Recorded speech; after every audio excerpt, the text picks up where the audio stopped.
इसलिए जो लोग दावत व तबलीग का काम कर रहे हैं उनके लिए जरूरी है कि दुआ भी करते रहें। हम और आप दुआ हुआ करते उरते नहीं है, बहुत कम। अल्लाहुम्मा ग़फ़िर ज़ंबहु व तहिर क़ल्बहु व हस्सिन फ़रजहु, ऐ अल्लाह उसके गुनाह को माफ फरमा दे, उसके दिल को साफ कर दे और उसकी शर्मगाह को पाक कर दे। नबी सल्लल्लाहु अलैहि वसल्लम ने जब ये दुआ की, दुआ का असर ऐसा हुआ, फलम यकुन बाद ज़ालिकल फ़ता यल्तफ़ितु इला शै, फिर उसके बाद वो नौजवान कभी भी बुराई की तरफ नहीं आया।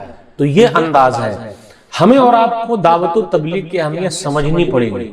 हमने क्या सोच रखा है कि जी हमारे जरिए से कोई गैर मुस्लिम मुसलमान हो जाए, यही तबलीग का काम है, यही समझाने का काम है, यही इस्लाह का काम है। जी नहीं। कुछ लोग ऐसे भी अपने समाज में, अरे नहीं मुझे तो खुद ही नहीं आता तो मैं क्या बोलूं, मैं थोड़ा पढ़ा लिखा हूं, ये काम मौलवियों का है। जी नहीं। कुछ लोगों ने ये समझ रखा है कि ये दावत का काम मौलाना लोगों का काम है, वही काम करेंगे, हमने नहीं करना। जी नहीं, हम सब की जिम्मेदारी है। जहां बुराई नजर आए उसको रोकिए, प्यारे अंदाज से टोकिए, नहीं टोकेंगे तो गड़बड़ी हो जाएगी। आप देखते हैं एक नौजवान जोड़ा, मियां बीवी है नहीं, यूं ही घूम रहे हैं, स्टेशन पर घूम रहे हैं, कहीं और घूम रहे हैं, और पार्कों में घूम रहे हैं, और कुछ ऐसी हरकत कर रहे हैं कि गैरत होती है उनको प्यारे अंदाज में। कुछ लोग तो एक तो जबरदस्ती उसको टोक देंगे, गलत कर रहा है, ये है वो है। बेटा एक बात कहना आपसे, प्यारा अंदाज, मैंने करनी बात आपसे, ऐसा क्यों, दिस डैट। अच्छा आप जिसके साथ घूम रहे हैं और जिसको घुमा रहे हैं, बेटा वो तो किसी की बेटी है ना, किसी की बहन है ना। देखिए अंदाज, तो आपने ये सब काम नहीं करना, वरना गलत हो जाएगा। दूसरे लोग देखिए क्या कहेंगे। आप कहीं कहीं पर ये भी देखिएगा कि बुर्का पहन पहन के थिएटर में फिल्म देखने के लिए कुछ बहन जा रही है। अब बुर्का बेचारा बदनाम हो रहा है। एक तो आपने गलत काम करना तो बुर्का पहन के करने का, उससे अच्छा था ना बुर्का निकाल लेते। हम तो ये बोलते भाई वो काम ही नहीं करना जहां रुसवाई का जरिया बने। तो ये बुराई अपने समाज में हर तरीके से हो रही है। कुछ लोगों को देखिएगा कि वो जाते हैं, पूछते हैं भाई ये गोश्त हलाल है क्या, गोश्त हलाल है? तो कसाई अगर हमसे पूछ ले, कसाब, कि आपका पैसा हलाल का है क्या, हमारे गोश्त को आप बोलते हैं हलाल और आपका पैसा हलाल का है क्या? तो कोई अपने पैसे के बारे में डिटेल देता है कि मेरा पैसा हलाल का है?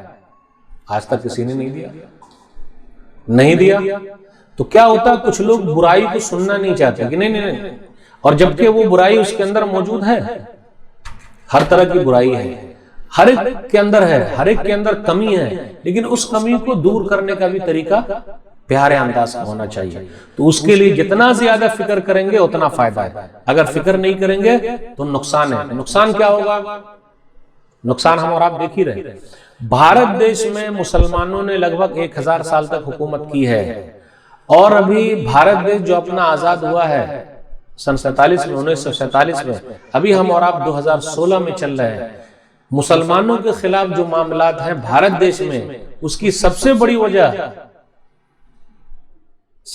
वजह एक ये भी है कि हमने दावत का काम नहीं किया है। जो करना चाहिए था वो नहीं किया। बिरादराने वतन तक कुरान की तालीमात हमने नहीं पहुंचाई। क्यों? हम एक ही काम करते रहे। कौन सा काम था? तू ऊपर हाथ बांध रहा, मैं नीचे बांध रहा हूं। तू जोर से आमीन बोल रहा, मैं नहीं बोल रहा हूं। तू काफिर, तू मुशरिक, तू मुनाफिक। पूरी एनर्जी हमने इसी में लगाई है। कब्र में पूछा जाएगा कि तू इमाम अबू हनीफा को मानता था कि नहीं मानता था, रहमतुल्लाह अलैह। कब्र में पूछा जाएगा, बोलिए ना, पूछा जाएगा भाई। एक सवाल इमाम साहब के बारे में भी होगा। हम और आप अपनी पूरी एनर्जी उस चीज पर लगा रहे हैं जहां कुरान के हिसाब से नहीं लगनी चाहिए। आप कुरान पढ़ के देखिए, कुरान के अंदर कुछ गुनाह ऐसे हैं जिसको कुरान हाईलाइट करता है और बार बार उसके बारे में बोलता है। लेकिन हम और आप अपनी पूरी एनर्जी कहां लगा रहे हैं, पूरी ताकत लगा रहे हैं? सीने पर हाथ बांधा, नीचे हाथ बांधा, जोर से बोला आमीन या आहिस्ता बोला। और मौलाना लोग भी इसी में पूरी एनर्जी लगा रहे हैं। व्हाट्सएप पर भी देखिए बस यही काम कर रहे हैं। रे भैया, जो जिस गुनाह को कुरान ने बड़ा गुनाह कहा है, पहले उस पर एनर्जी लगनी चाहिए कि दूसरे इस पर?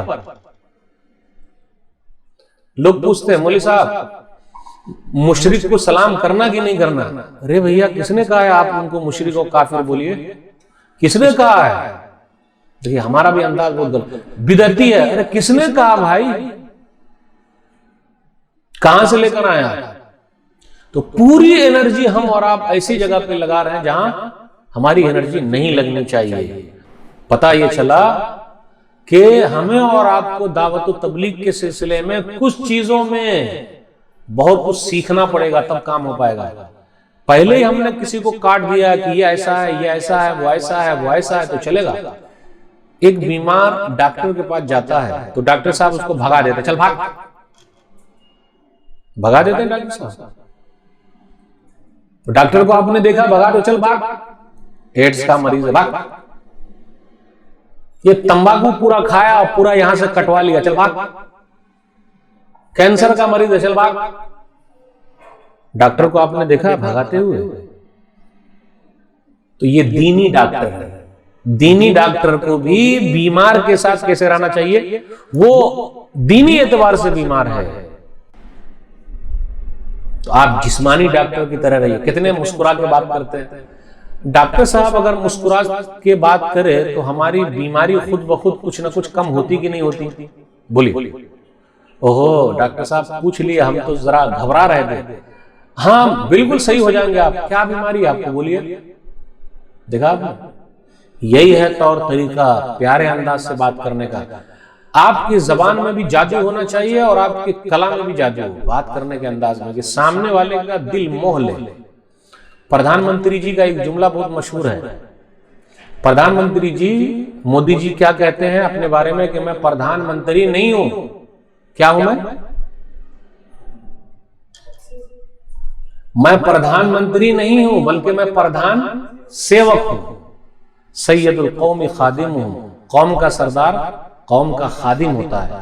वह अंदाज, तो अंदाज इतना प्यारा रखिए कि सामने वाले का दिल मोह लीजिए। और दावत व तबलीग के सिलसिले में तो भैया बड़ी तकलीफ उठानी पड़ती है। कल क़यामत का दिन होगा, कितने नबी ऐसे होंगे जिनके साथ 2 आदमी होगा बस। कितने ऐसे होंगे जिनके साथ 1 आदमी, और बेचारे कुछ नबी तो ऐसे भी होंगे जिनके साथ कोई नहीं होगा, जिनकी बात मानने वाला कोई नहीं होगा। वो बेचारे अकेले मैदान में खड़े रहेंगे। तो ये अल्लाह की तरफ बुलाना और उसके लिए फिक्र करना हर एक के बस की बात नहीं। जो फिक्र करता है वो बहुत कामयाब है।